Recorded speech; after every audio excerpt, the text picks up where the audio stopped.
পবিত্র জুমার দিন শুক্রবার যেই কোনো সময় একটি তাসবিহ পড়িলে আল্লাহ বলেন, আমি তোমার হয়ে গেলাম, আজকে তুমি আমার কাছে যা চাইবা তাই পাইবা, যেই দোয়া করবা সেই দোয়া কবুল করব, তোমার মনের আশা আমি আল্লাহ পূরণ করে দিব।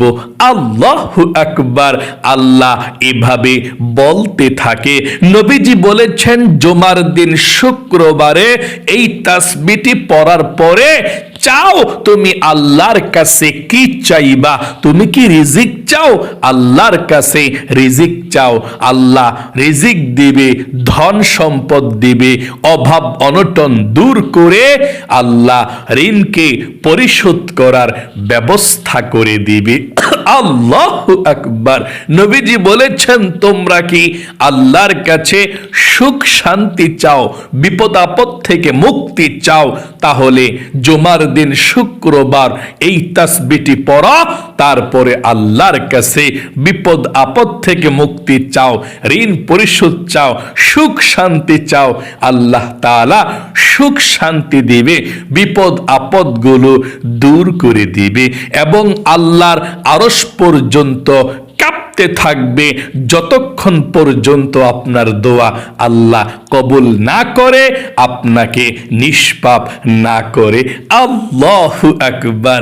তাহলে প্রিয় দিনী ভাই এবং মহিলা মা ও বোনেরা, পবিত্র জুমার দিন শুক্রবারে দিনে অথবা রাতে যে কোনো সময় এই তাসবিহটি আপনি একটি বারের জন্যে হলেও পড়ুন, কপাল খুলে যাবে, ভাগ্য পরিবর্তন হবে, যা চাইবেন তাই পেয়ে যাবেন ইনশাআল্লাহ। প্রিয় দিনী ভাই এবং মহিলা মা ও বোনেরা, পবিত্র জুমার দিন শুক্রবার যেই কোনো সময় এই তাসবিহটি পড়লে আল্লাহ রাব্বুল আলামিন বলেন, আমি তোমার হয়ে গেলাম। ও আমার বান্দা বান্দি, আজকে আমার কাছে চাও, তুমি যা চাইবা আমি আল্লাহ রাব্বুল আলামিন তোমাকে তাই দিয়ে দেব। এটা খুবই দামি একটি দোয়া, খুবই পাওয়ারফুল একটি দোয়া, ভাগ্য পরিবর্তন হওয়ার দোয়া। এই দোয়াটি কিভাবে পাঠ করবেন আমি বলে দেব আপনাদেরকে, মনোযোগ সহকারে শুনবেন ইনশাআল্লাহ। জুমার দিন কিন্তু দোয়া কবুলের দিন, মনের আশা পূরণের দিন। নবীজি বলেছেন, জুমার দিন আল্লাহর কাছে দোয়া করলে আল্লাহ সেই দোয়া ফিরায় না, কারণ জুমার দিন শুক্রবার সপ্তাহের মধ্যে শ্রেষ্ঠ দিন, গরিবের হজের দিন। এই জুমার দিন শুক্রবার দিন হযরতে আদম আলাইহিস সালামকে আল্লাহ রাব্বুল আলামিন সৃষ্টি করেছেন, বানিয়েছেন। জুমার দিন শুক্রবার আদম আলাইহিস সালামকে আবার জান্নাতে প্রবেশ করিয়েছেন। এই জুমার দিন শুক্রবার এত দামি, এত দামি। এই জুমার দিন শুক্রবার আবার আদম আলাইহিস সালামকে গন্ধম ফল খাওয়ার অপরাধে জান্নাত থেকে বের করে দিয়েছেন। 350 বছর পর্যন্ত কান্না করার পরে, তাওবা করার পরে, আল্লাহর কাছে ক্ষমা চাওয়ার পরে, যেদিন আদম আলাইহিস সালামের তাওবাকে আল্লাহ কবুল করেছেন, ক্ষমা করে দিয়েছেন, সেই দিনটাও ছিল জুমার দিন শুক্রবার। আল্লাহু আকবার। আদম আলাইহিস সালাম এভাবে আল্লাহর কাছে কান্না করেছেন আর ক্ষমা চেয়েছিলেন 350 বছর এই দোয়াটি পড়ে, রব্বানা যালামনা আনফুসানা ওয়া ইল্লাম তাগফির লানা ওয়া তারহামনা লানাকুনান্না মিনাল খাসিরিন। এভাবে আল্লাহর কাছে ক্ষমা চেয়েছিলেন, আল্লাহ জুমার দিন ক্ষমা করে দিয়েছিলেন। শুধু তাই নয়, এই জুমার দিন শুক্রবার এত দামি, এত দামি, আল্লাহ পবিত্র কোরআনুল কারীমের মধ্যে একটি স্বতন্ত্র সূরাকে নাজিল করে দিয়েছেন, সূরাতুল জুমআ নামকরণ করে দিয়েছেন। এবং নবীজি বলেছেন জুমার দিন অথবা রাত, মানে শুক্রবার দিন অথবা রাতে কোনো মুমিন মুসলমান যদি মারা যায়, তাদের কবরের মধ্যে আযাব হয় না, তাদেরকে শাস্তি দেওয়া হয় না, আল্লাহ তাআলা তাদের কবরের মধ্যে শান্তির ফয়সালা করে দেয়। এত দামি জুমার দিন শুক্রবার আজকে। আল্লাহু আকবার। চলুন এখন আমি আপনাদেরকে বলে দেব আজকে এই দামি আমলটি, ফজিলতপূর্ণ আমলটি আপনারা কিভাবে করবেন। মনোযোগ সহকারে আমলটা শুনবেন ইনশাআল্লাহ। আজকে শুক্রবার জুমার দিন, দিনে অথবা রাতে যে কোনো সময় আমলটি করতে পারেন, কোনো সমস্যা নেই। যখনই আমলটি করবেন তখনই আপনি প্রথমে পবিত্রতা অর্জন করে আমলটি করবেন, অর্থাৎ সুন্দর করে আপনি ওযু করবেন আমলটি করার জন্যে। ওযুটা নবীজির সুন্নত তরিকা মতো করলে আপনার গুনাহগুলোকেও আল্লাহ ক্ষমা করে দিবে। এই জন্যে আপনি ওযুটা সুন্দর করে করবেন। নবীজি বলেছেন যে ব্যক্তি ওযু করলো, প্রথমে আল্লাহর নাম নিল না, তার ওযুটা পরিপূর্ণ হলো না। এই জন্যে আপনি ওযুর শুরুতে বিসমিল্লাহ বলে ওযু শুরু করবেন। এভাবে আমার সঙ্গে একটিবার পড়ুন, বিসমিল্লাহির রহমানির রহিম। তারপরে সুন্দর করে আপনি ওযু করবেন। ওযুটা সুন্দর করে করার পরে আপনি একবার কালেমায়ে শাহাদাত পাঠ করবেন। আল্লাহর নবীজি বলেছেন ওযু করার পরে কালেমায়ে শাহাদাত পাঠ করলে আল্লাহ 8 জান্নাতের দরজা খুলে দেয়। আপনি যেই কোনো জান্নাতের দরজা দিয়ে যে কোনো জান্নাতে প্রবেশ করতে পারবেন ওযু করার পরে কালেমায়ে শাহাদাত পাঠ করলে। আল্লাহু আকবার। তাহলে ওযু করার পরে একটিবার কালেমায়ে শাহাদাত পাঠ করবেন। এভাবে শুনুন কিভাবে, আমার সঙ্গে একটিবার সহি শুদ্ধভাবে পাঠ করুন। আশহাদু আল্লা ইলাহা ইল্লাল্লাহু ওয়াহদাহু লা শারীকা লাহু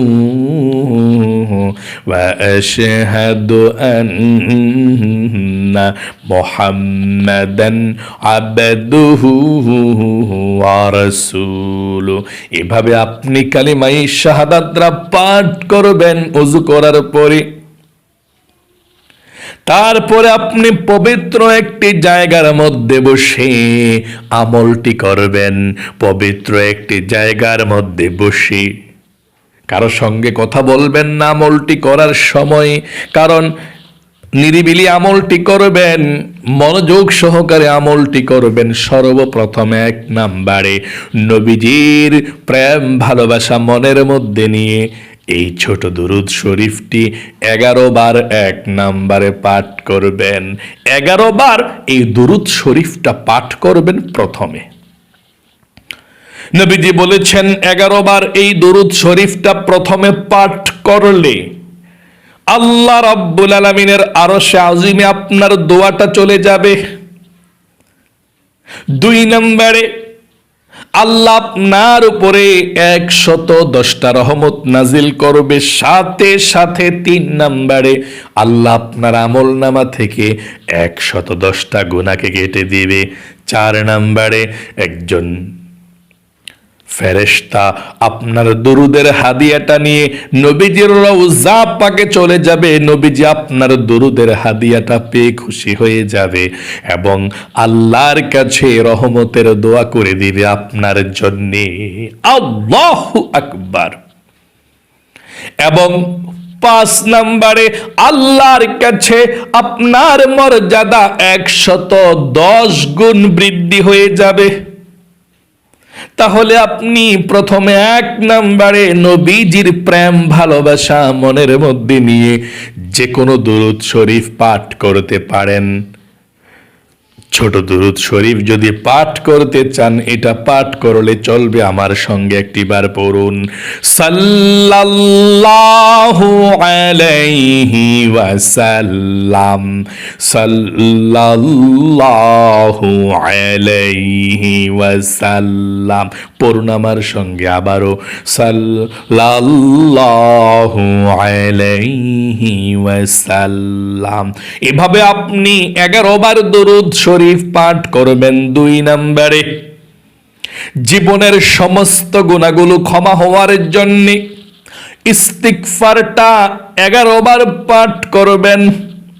নবীজি বলেছেন এই ইস্তিগফার পাঠ করলে আল্লাহ জীবনের গুনাহগুলো ক্ষমা করে দেয়, এবং স্বয়ং আল্লাহ রাব্বুল আলামিন বলেছেন ইস্তিগফারটা পড়লে আপনাকে আল্লাহ রাব্বুল আলামিন 5টি পুরস্কার দান করবেন।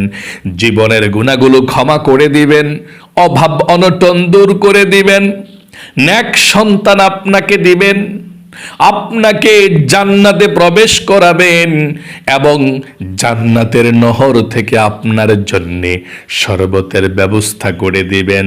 আপনাকে জান্নাতের নহর থেকে শরবত পান করাবেন। তাহলে অবশ্যই আপনি ইস্তিগফারটা 11 বার পাঠ করবেন। এভাবে আমার সঙ্গে পড়ুন, আস্তাগফিরুল্লাহ ওয়া আতুবু ইলাইহি, আস্তাগফিরুল্লাহ ওয়া আতুবু ইলাইহি, আস্তাগফিরুল্লাহ ওয়া আতুবু ইলাইহি। এভাবে আপনি 11 বার ইস্তিগফার পাঠ করবেন। 3 নম্বরে আপনি লা ইলাহা ইল্লাল্লাহ এতটুকু 100 বার পাঠ করবেন। আল্লাহর নবীজি বলেছেন 100 বার পাঠ করলে আল্লাহর আরশ পর্যন্ত কেঁপে ওঠে। যতক্ষণ আপনার দোয়া কবুল না হবে ততক্ষণ থামবে না। নবীজি বলেছেন আল্লাহর আরশটা যে কেঁপে ওঠে এই লা ইলাহা ইল্লাল্লাহ পাঠ করলে। আল্লাহ বলেন, রে আরশের নূরের খুঁটি, কাঁপতেছিস কেন, হেলতেছিস কেন, দুলতেছিস কেন, কি হয়েছে? সেই আরশের নূরের খুঁটি বলে, আল্লাহ জমিনের মধ্যে তোমার একজন গুনাহগার বান্দা বান্দি লা ইলাহা ইল্লাল্লাহ পাঠ করেছে, আর এখনো পর্যন্ত তার গুনাহগুলো ক্ষমা করা হয় নাই। আমি কিভাবে স্থির হতে পারি? সেই নূরের খুঁটি বলে, আল্লাহ তাকে ক্ষমা না করলে আমি স্থির হতে পারবো না। আল্লাহ রাব্বুল আলামিন বলেন, ও নূরের খুঁটি আমার, তারা কি আমাকে দেখেছে? আমার বান্দা বান্দি কি আমাকে দেখেছে? জান্নাত জাহান্নাম দেখেছে, কবর আযাব দেখেছে? নূরের খুঁটি বলে, আল্লাহ কোনো কিছুই দেখে না। না দেখে বিশ্বাস করে লা ইলাহা ইল্লাল্লাহ পাঠ করেছে। আল্লাহ রাব্বুল আলামিন বলেন, রে নূরের খুঁটি, যেই গুনাহগার বান্দা বান্দিরা আমাকে না দেখে, জান্নাত জাহান্নাম না দেখে, আখিরাত না দেখে লা ইলাহা ইল্লাল্লাহ পাঠ করেছে, আমি আল্লাহ রাব্বুল আলামিন তাদের জীবনের যৌবনের সমস্ত গুনাহগুলো ধুয়ে মুছে ছাপ করে তাদেরকে শিশুর মতো নিষ্পাপ করে দিলাম। আল্লাহু আকবার। তখন নূরের কুঠি স্থির হয়ে যায়। এই জন্যে আপনি 100 বার পাঠ করবেন লা ইলাহা ইল্লাল্লাহ, লা ইলাহা ইল্লাল্লাহ, টান দিয়ে পড়বেন লা ইলাহা ইল্লাল্লাহ, লা ইলাহা ইল্লাল্লাহ। 100 বার পাঠ করার পরে একবার পুরাটা কালেমা পাঠ করবেন। এভাবে আমার সঙ্গে পড়ুন, লা ইলাহা ইল্লাল্লাহু মুহাম্মাদুর রাসূলুল্লাহ সাল্লাল্লাহু আলাইহি ওয়াসাল্লাম। 4 নম্বরে আল্লাহ রাব্বুল আলামিনের দুইটি নাম একসঙ্গে মিলিয়ে আপনি 11 বার পাঠ করবেন। এই আল্লাহর নামটি পাঠ করলে আপনাকে আল্লাহ রিজিক দিবে, ধন সম্পদ দিবে, অভাব অনটনগুলো দূর করে দিবে। আল্লাহর এই নাম পড়লে আল্লাহ রিজিক দেয়, ধন সম্পদ দেয়। নিয়ম করে 11 বার পড়বেন। এভাবে আমার সঙ্গে পড়ুন। ইয়া রাজ্জাকু ইয়া আল্লাহ, ইয়া রাজ্জাকু ইয়া আল্লাহ, ইয়া রাজ্জাকু ইয়া আল্লাহ। 11 বার পাঠ করবেন। 5 নম্বরে 11 বার আল্লাহর এই নামটি, ইসমে আজম নামটি 11 বার পাঠ করবেন। নবীজি বলেছেন এই নামটি 11 বার পাঠ করার পরে আল্লাহর কাছে কি চাও, যা চাইবা তাই পাইবা। যে দোয়া করবা আল্লাহর কাছে সেই দোয়া কবুল হবে। মনের আশাকে আল্লাহ রাব্বুল আলামিন পূরণ করে দেবে। এটা ইসমে আজম দোয়া। তাহলে 5 নম্বরে 11 বার এই আল্লাহর নামের দোয়াটি পাঠ করবেন। এভাবে আমার সঙ্গে পড়ুন। ইয়া যাল জালালি ওয়াল ইকরাম, ইয়া যাল জালালি ওয়াল ইকরাম, ইয়া যাল জালালি ওয়াল ইকরাম। এভাবে আপনি 11 বার পাঠ করবেন। 6 নম্বরে সর্বশেষ আবারও 11 বার দুরূদ শরীফ পাঠ করবেন। 11 বার দুরূদ শরীফ প্রথমের মতো পাঠ করবেন, যেমন সাল্লাল্লাহু আলাইহি ওয়াসাল্লাম। 11 বার পাঠ করার পরে আল্লাহর কাছে মুনাজাত করবেন এভাবে, আল্লাহুম্মা আমিন। তারপরে 3 বার বলবেন ইয়া যাল জালালি ওয়াল ইকরাম, ইয়া যাল জালালি ওয়াল ইকরাম, ইয়া যাল জালালি ওয়াল ইকরাম। 11 বার পাঠ করবেন। তারপরে আল্লাহর কাছে জীবনের সমস্ত গুনাহগুলো ক্ষমা চাইবেন, মাপ চাইবেন। আল্লাহর কাছে রিজিক চাইবেন, ধন সম্পদ চাইবেন, মনের আশা পূরণের জন্য দোয়া করবেন। দুনিয়া থেকে যারা বিদায় নিয়ে চলে গিয়েছে তাদের জন্য দোয়া করবেন। সব কিছুর জন্য আল্লাহর কাছে দোয়া করবেন। যেই দোয়া করবেন সেই দোয়া কবুল হবে। আপনার মনের আশাকে আল্লাহ রাব্বুল আলামিন পূরণ করে দিবে। তাহলে প্রিয় দিনী ভাই এবং মহিলা মা ও বোনেরা, আশা করি সুন্দর করে শিখতে পেরেছেন, বুঝতে পেরেছেন। শুক্রবারে অবশ্যই আজকে আমলটি একটি বারের জন্য হলে করুন, আল্লাহ আপনার জীবনকেই সুন্দর করে দিবে। তাহলে আজ পর্যন্তই, আবারও অন্য কোনো ভিডিওতে দেখা হবে। আল্লাহ আপনাকে ভালো রাখুক, সুস্থ রাখুক, আপনার জীবনকে সুন্দর করুক। আপনাকে আল্লাহ সবচেয়ে সুখী মানুষ বানাক, দুশ্চিন্তা পেরেশানিগুলোকে দূর করে দেখ। সকলে কমেন্ট বক্সের মধ্যে লিখবেন আমিন এবং ভিডিওতে একটি লাইক দিবেন। যারা কমেন্ট বক্সের মধ্যে আমিন লিখে এবং ভিডিওতে একটি লাইক দিয়ে দোয়াতে অংশগ্রহণ করেছেন তাদের জন্য আরেকটু দোয়া করছে, আল্লাহ তাদেরকে জীবনে একবার হলেও মক্কা মদিনায় নাও। আমিন। আজ পর্যন্তই, আবারও অন্য কোনো ভিডিওতে দেখা হবে ইনশাআল্লাহ। সেই পর্যন্ত আপনাদের সকলের সুস্বাস্থ্য আল্লাহর কাছে কামনা করে আজ এখানেই বিদায় নিচ্ছি। আসসালামু আলাইকুম ওয়া রাহমাতুল্লাহি ওয়া বারাকাতুহু।